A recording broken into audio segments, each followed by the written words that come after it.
my fantastic friends.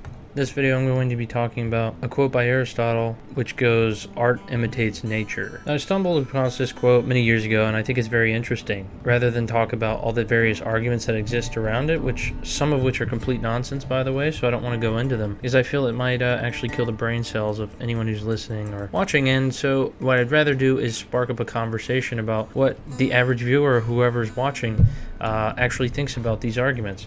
And I'm just going to go over the bare bones part of it and go over why I'm actually interested in this at all. And something that I think is a sort of an undertone to this, but more likely what's been added in the modern sense, is an idea of civilization in nature. Now, I came across this idea of civilization in nature in this book by Elizabeth Berg called The Year of Pleasures. And I'm going to read this small passage now. "There was an infinite variety of trees, and I felt ashamed to know the names of so few of them. John and I used to talk about how the current phase of the moon, as well as the names of trees and flowers and birds, at least the local ones, should be front and center in people's minds. Maybe such a connection to nature would help to make us more civilized." So I'm going to address that quote in just a second, but just a snapshot of context here. My primary microphone just stopped working completely. The port on the back just snapped, so if the audio sounds different, it's because I've completely switched to a different microphone, which may or not be okay, but I'm going to jump back into the content. What I really like about the quote is that it's talking all about this nature and stuff. It's interesting is that front and center, people's brains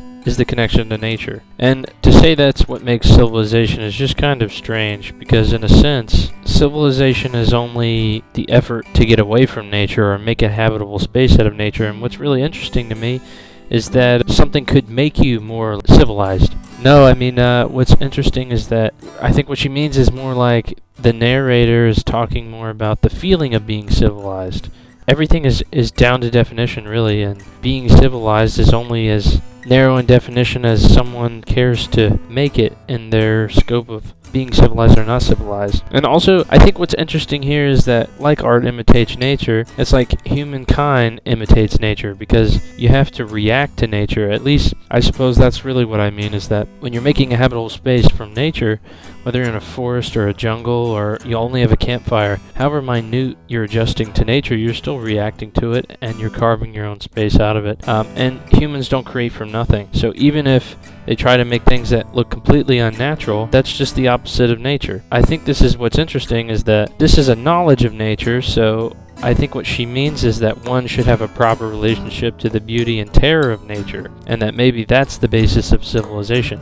However, her definition is really muddled, and that's what makes this interesting, is because it's almost like, where are you going with this? Could you explain more? But it's not really going anywhere, because this person is really just talking about her experience in regards to her husband, how she thinks certain people should regard nature. I think it's something that Elizabeth Berg does pretty well, is that there's a lot of underlying arguments that Aristotelian thought goes over in terms of art imitating nature, but here it's more like humans processing nature, which is interesting. For the sake of time and brevity, I'm just going to sort of end it with a takeaway, but also a question. Is the same thing. And I guess it's really three questions. So is it nature that defines art and humans? Or do humans and mankind's art define and redefine nature? What do you think? There's no right answer. I think I'd be pretty interested to see what those of you watched, what you're thinking about this, or if you have no thoughts about it whatsoever, I guess don't write anything, but I'd appreciate if you would. Arguments like this are pretty interesting, and again, there's no right or wrong answer. I really appreciate you watching, and I'm sorry if the vocal quality is really strange or changed.